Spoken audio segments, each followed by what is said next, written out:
rendons grâce à Dieu le Père, à Dieu le Fils et à Dieu le Saint-Esprit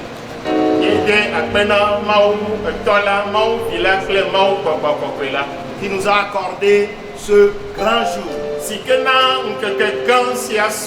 Un jour de triomphe, un jour de gloire, un jour de puissance, un jour qui nous donne accès à aller en avant, un jour qui dit je suis avec vous jusqu'à la fin du monde.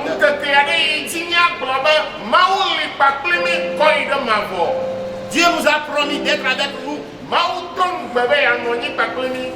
Jésus a promis et nous a rassurés. Je suis avec vous jusqu'à la fin du monde.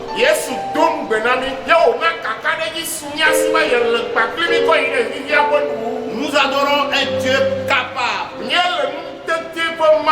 un Dieu puissant, un Dieu qui transforme l'impossible au possible.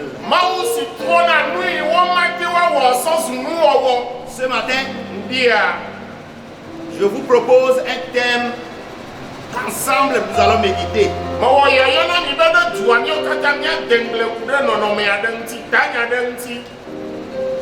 Dieu des cas.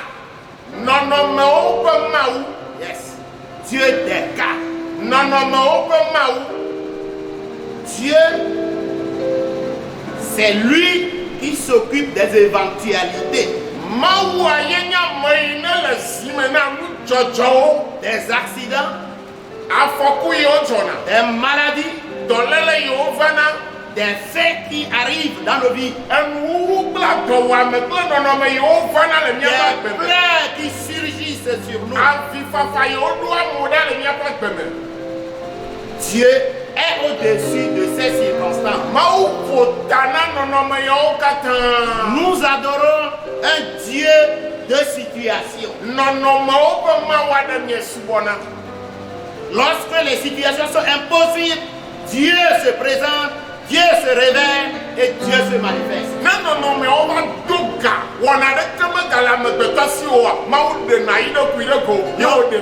Lorsque la conception humaine est au top, Dieu se lève et parle.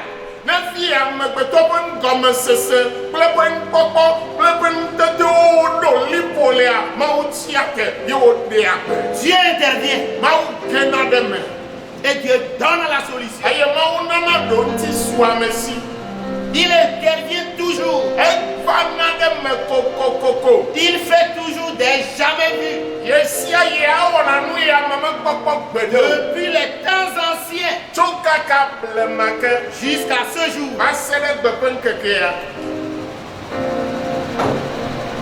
Ce matin, nous, l'église des assemblées de Dieu du Togo,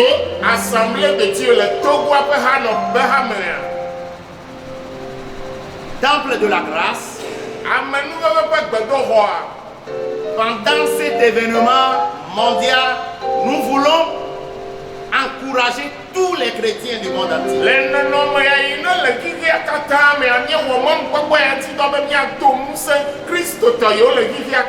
Et nos chrétiens qui sont présentement à la maison. Et toi qui m'écoutes présentement, je vais te rassurer que la situation que tu traverses n'est pas plus élevée que Dieu, notre Créateur.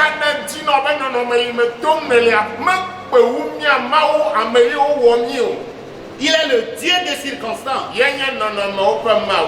Il change l'impossible au possible. Nous allons voir en quelques minutes deux situations. Le cas de conception et le cas des maladies. Dans la Bible, Dieu s'est révélé comme Dieu des situations de ces événements.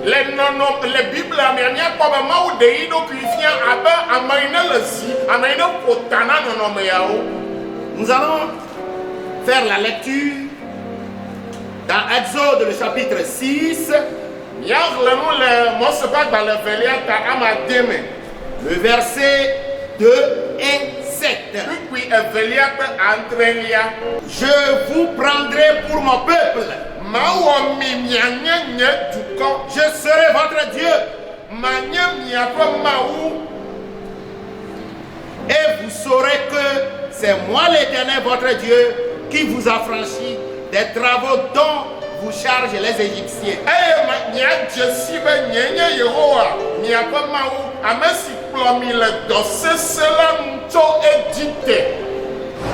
Nous lisons le second texte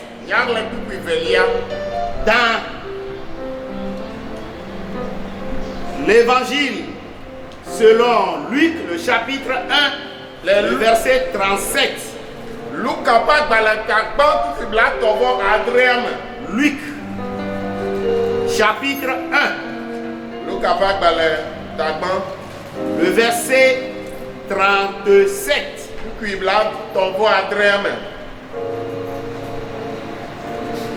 Car rien n'est impossible à Dieu. Car rien n'est impossible à Dieu.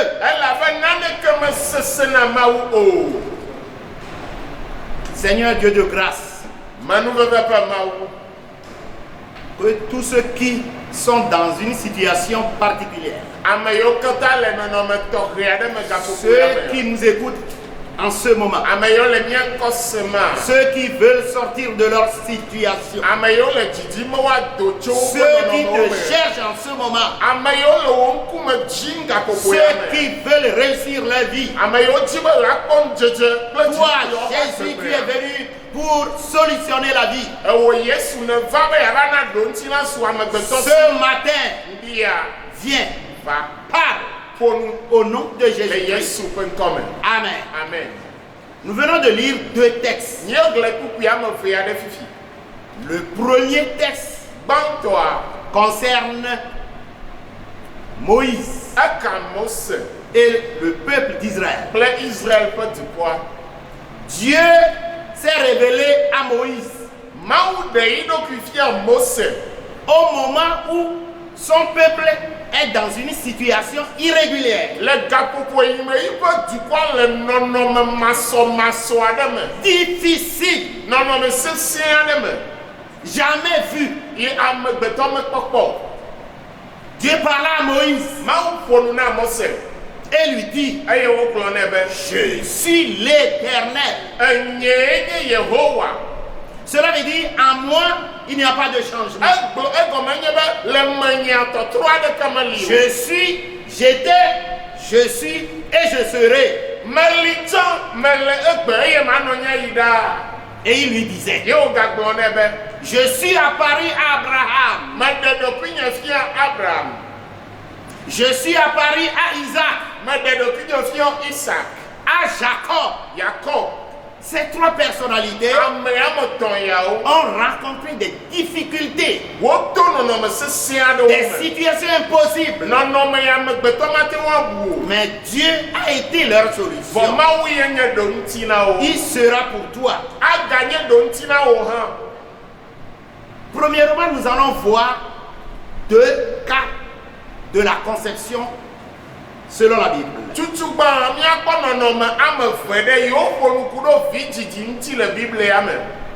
Le premier cas, c'est le cas d'une vierge.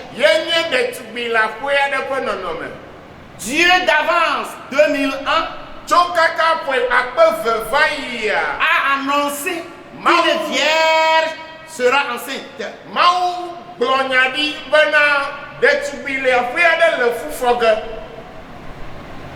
Ce ne sont pas les principes humains. C'est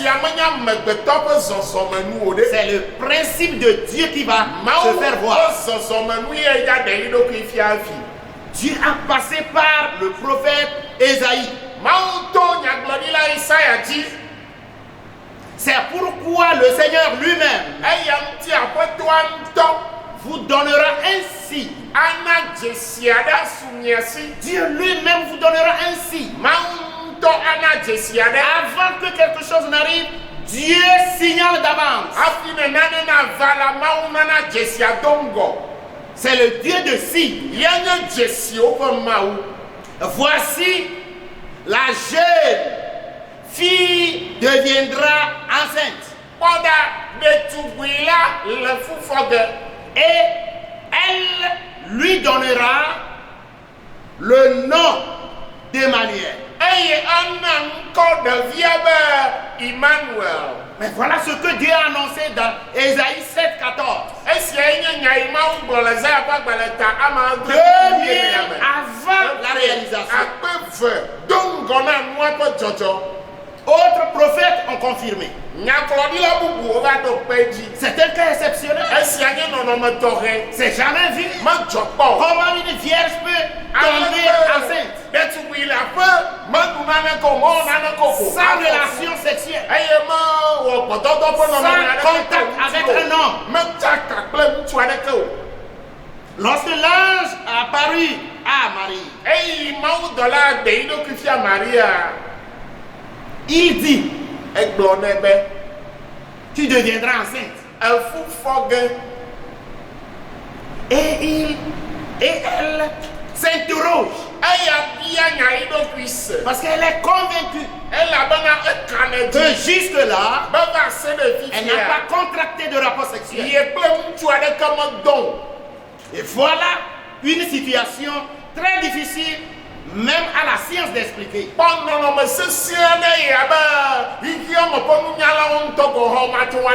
Ça ne se trouve pas dans la science. C'est impossible. Mais lorsque Marie a posé cette question-là, l'ange lui répond,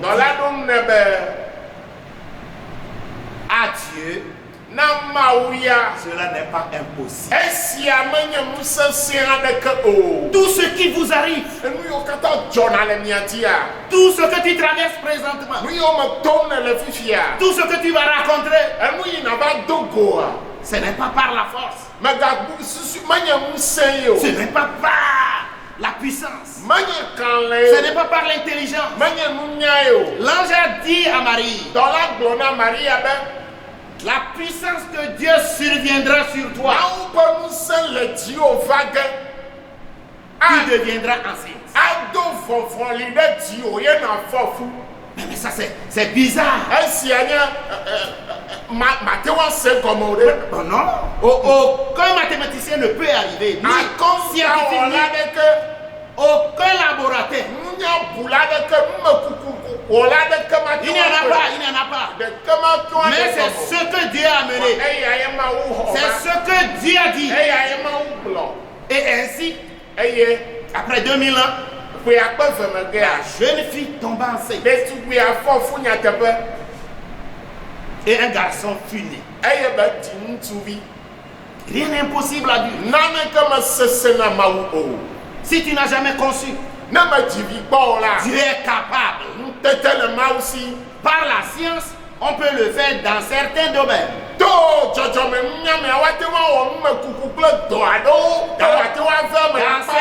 cas, c'est impossible. Il faut Dieu. Et ce cas, c'est Dieu qui a dit. L'ange lui a dit, tu enfanteras un fils.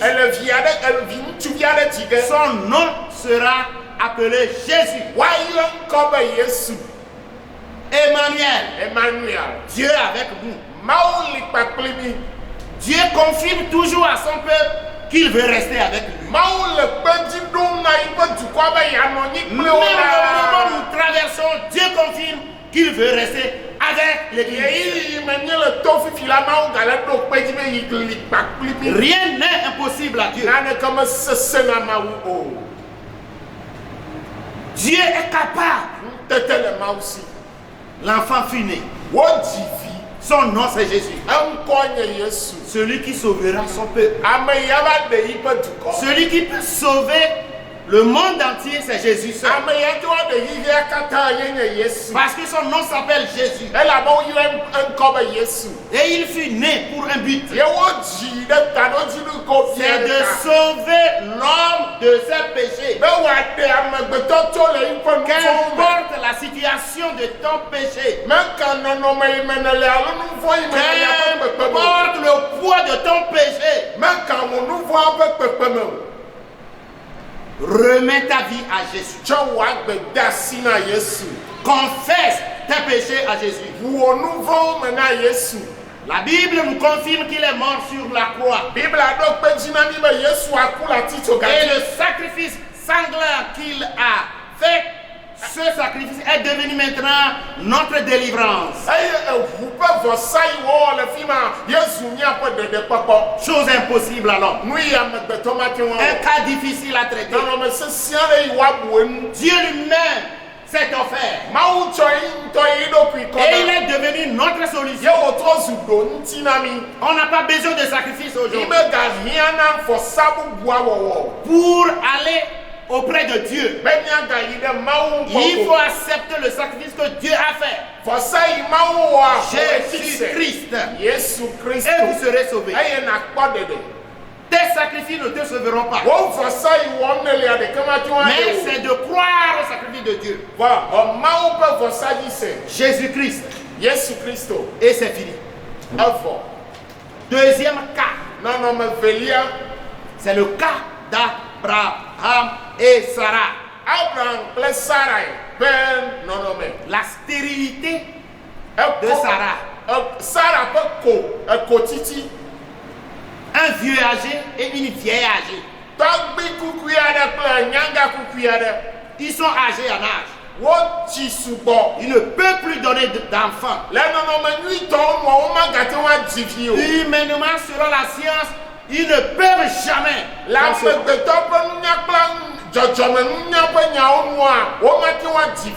Mais Dieu s'est révélé à son serviteur. Dans Genèse, le chapitre 17, le verset 21, Dieu dit ceci à Abraham. C'est pourquoi, Genèse 17, 21, c'est pourquoi je vais descendre et je verrai s'ils ont agi entièrement selon ce qui est venu. 17, 21. J'établirai mon alliance avec Isaac que Sarah t'enfantera à cette époque-ci de l'année prochaine.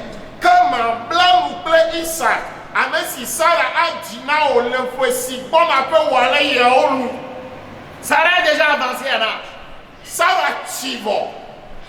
Plus de 75 ans, ne peut pas donner d'enfant.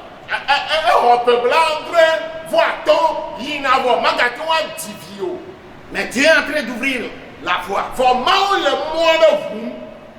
Dans le verset 21 du chapitre 17, il dit, j'établirai mon alliance avec Isaac. Sarah n'est pas encore tombée enceinte. Mais Dieu dit, tu as donné le nom de l'enfant. Il dit, j'établirai mon alliance avec cet enfant. Il a donné son nom.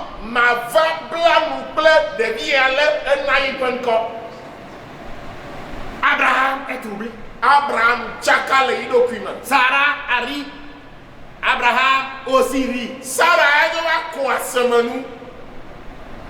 Que Sarah t'enfantera à cette époque. Ici l'année prochaine.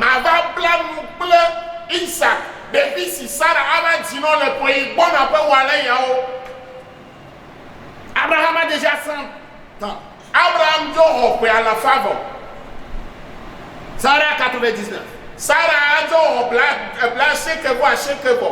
Mais quelle contradiction. C'est les cas que Dieu traite. Ce qui est impossible aux hommes. La maladie que l'homme ne peut pas guérir. Une stérilité à haute dose. Dieu confirme. Au verset 19 de Genèse 17.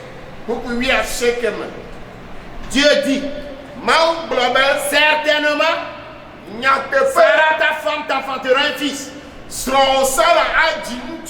Et tu l'appelleras du nom d'Isaac. J'établirai mon alliance avec lui comme une alliance perpétuelle pour sa postérité. Chers frères et sœurs, nous adorons un Dieu capable qui traverse les circonstances, les événements pour ramener l'inexistence à l'existence. Et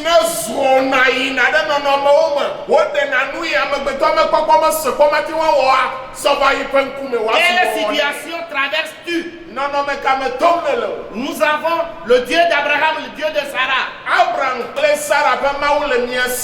Lorsque Dieu a promis cela à Abraham et à Sarah, il a bien confirmé et nous lisons dans le verset 21 et 22. Le verset 21 dit, j'établirai mon alliance avec Isaac. Que Sarah t'enfantera à cette époque-ci.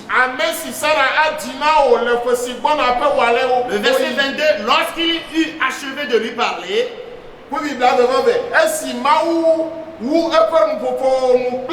Dieu s'éleva au-dessus d'Abraham. Lorsque Dieu a fini de parler, Dieu ne discute pas. Lorsqu'il dit, il accomplit tout ce que Dieu a dit dans sa parole. Il accomplit. Il accomplit. Si Dieu dit quelque chose sur toi, il va l'accomplir. Et lorsque Dieu a fini de parler, la Bible nous dit que Dieu s'éleva au-dessus d'Abraham. Dieu va s'élever au-dessus de ta tête. Amen. Ce qui te fait du mal, ce qui te tourmente, comme Dieu s'est élevé au-dessus d'Abraham, Dieu s'élèvera au-dessus de ta tête. Il faut croire à cette parole. Nous ne vous prêchons pas la parole des hommes, non. Mais la parole de Dieu, la parole de Jésus, c'est oui et amen. Ça vient et ça s'accomplit. Si ça sort, ça se réalise. Qu'est-ce que tu crois que Dieu peut te faire? C'est la parole de foi.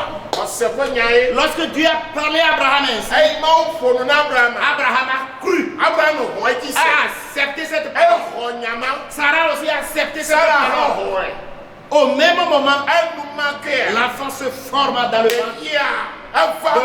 Sarah tomba enceinte. Après un an, Sarah enfanta Isaac. Avec la foi que nous avons sur la parole de Dieu, avec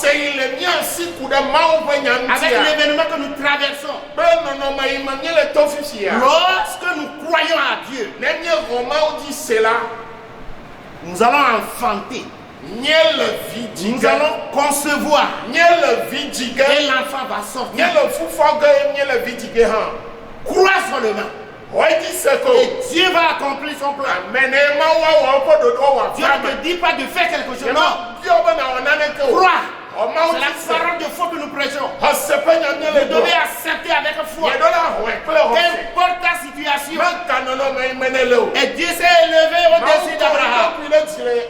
Si tu crois aussi, Dieu va se lever au-dessus de ta tête. Et ça va se réaliser dans ta vie. Lorsque Dieu s'éleva, après un an, Sarah tomba enceinte. C'est fini. Isaac fut né. C'est la parole de foi. À Abraham n'a rien fait. Sarah n'a rien fait. Lorsque Dieu traverse les cas,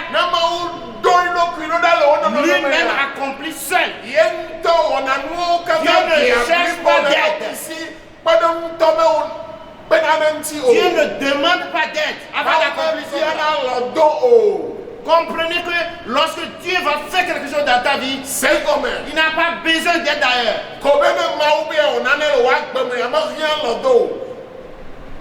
La maladie que tu traverses, la situation avec quelqu'un que tu traverses,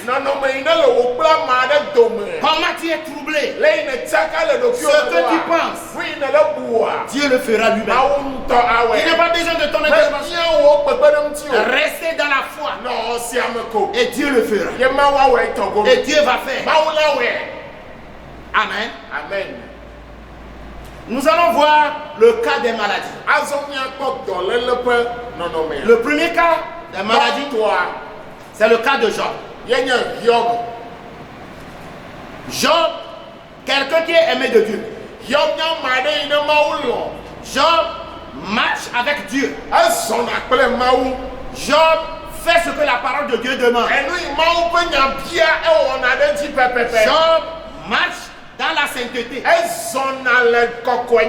Dieu lui-même a témoigné de sa conduite. Dieu lui-même a témoigné de sa conduite. Lorsque Dieu va commencer à témoigner de ta vie à ton entourage, Dieu, le miracle va commencer.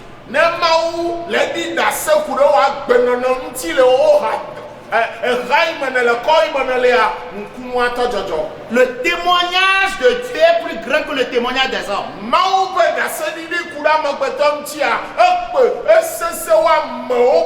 Le témoignage de Dieu est élevé plus que le témoignage des hommes. Voilà que Dieu a témoigné de Job. Dans Job 2, le verset 7.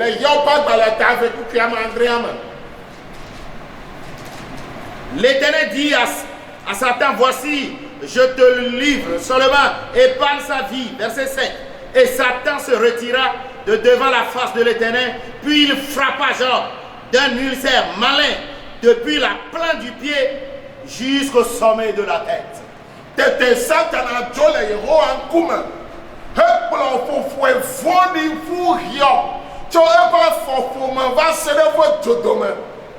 Dieu a déjà témoigné de Job. Satan s'est énervé. Il retourne vers Dieu, lui demanda la permission. Permets-moi que je puisse toucher un peu ton serviteur Job, pour voir s'il va continuer à t'adorer. Dieu lui a dit, va, mais je ne te donne pas la force de toucher son âme. Il retourne. Et sur le champ, la Bible nous dit, Satan a frappé Job de la tête jusqu'aux pieds de l'ulcère. C'est comme la lèpre. De la tête aux pieds. Dans cette situation, sa femme a chuté. La femme de Job a chuté parce qu'elle ne résiste pas aux épreuves. Haute attention.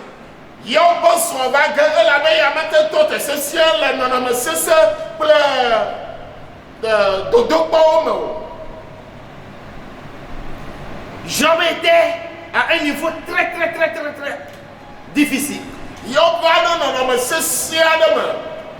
Sa femme lui demanda de maudire Dieu et là il va mourir.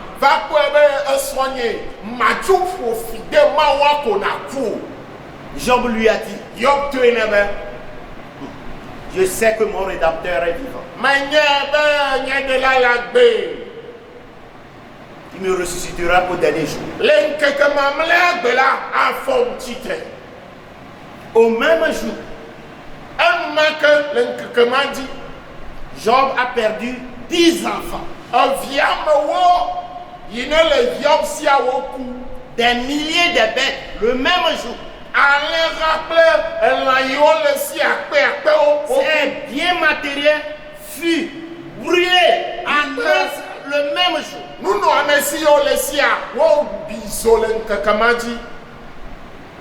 Dieu n'a rien dit. Dieu s'était tu.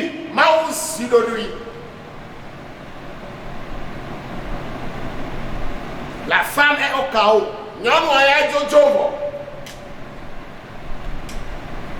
Les 3 amis de Job étaient arrivés. Découragés par le jeûne de prière. Veut que Dieu écoute leur clémence. Dieu n'a rien dit. Ils se sont découragés.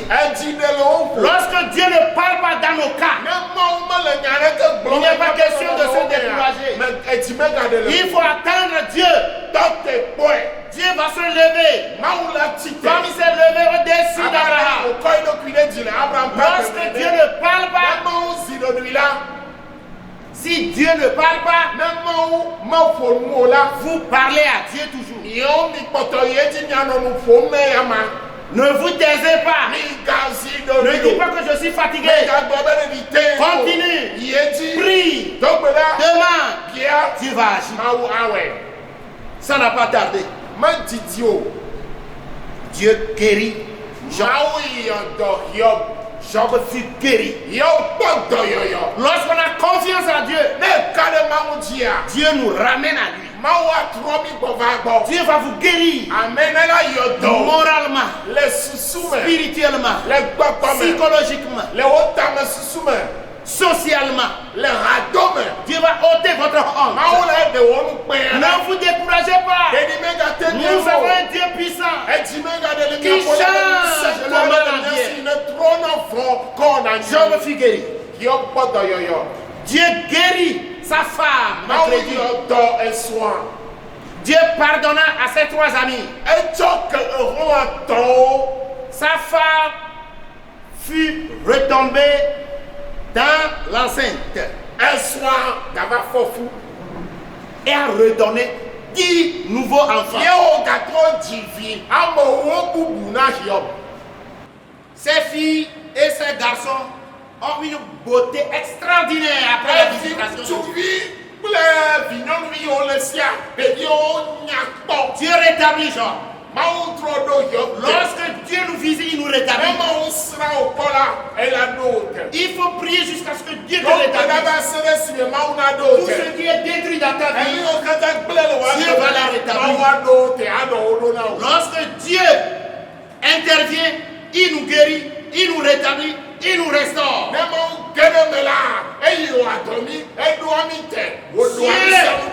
Toi, reste toujours dans les circonstances. Ne t'éloigne pas de Dieu. Parce que rien n'est impossible à Dieu. Deuxième cas. Lorsqu'ils sont sortis d'Égypte, dans le désert, ils n'ont jamais été malades. Dieu les a préservés. Dieu est capable de guérir son peuple. Même dans cette circonstance de Covid-19, de coronavirus, Dieu est prêt pour guérir son peuple. Le coronavirus met dans le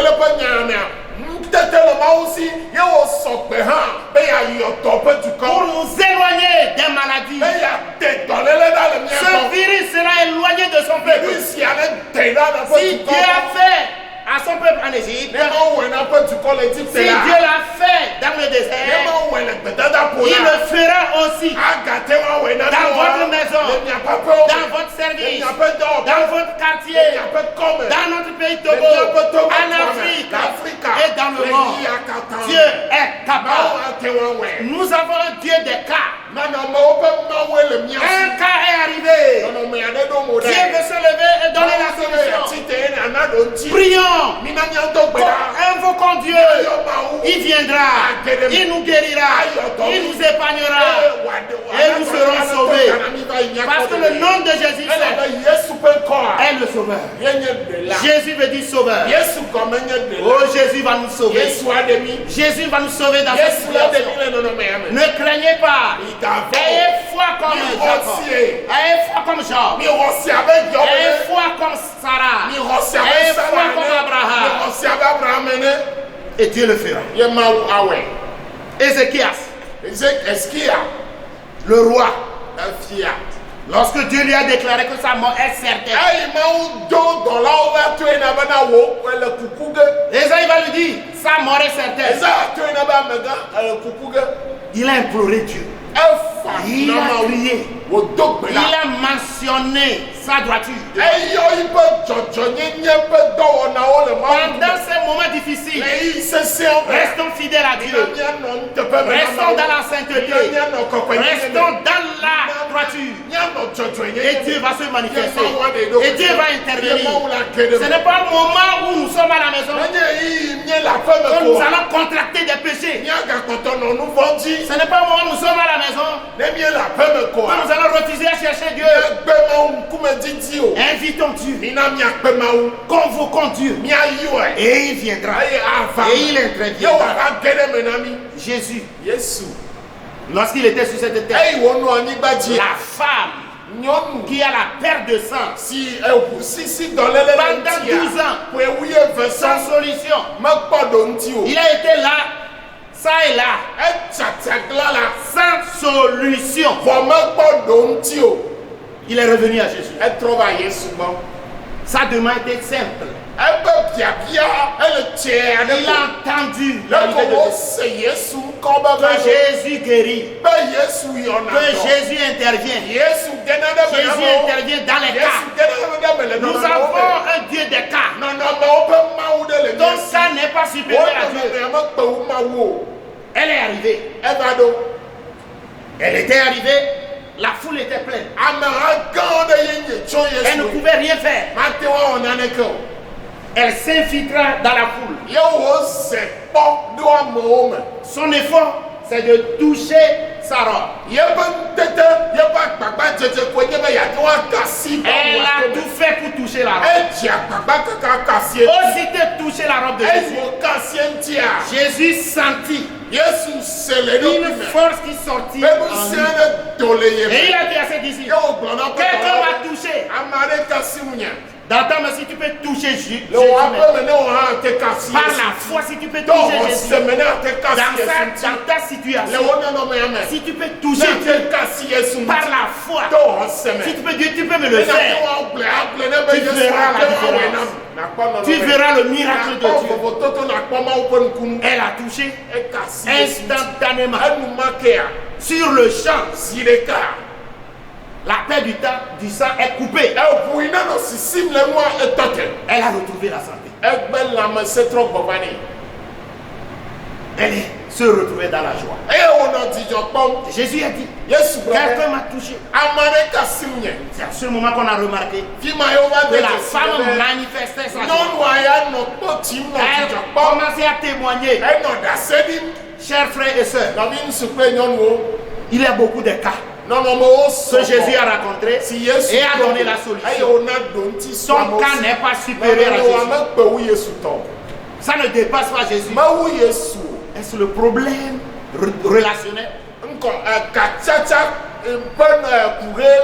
Est-ce le problème familial?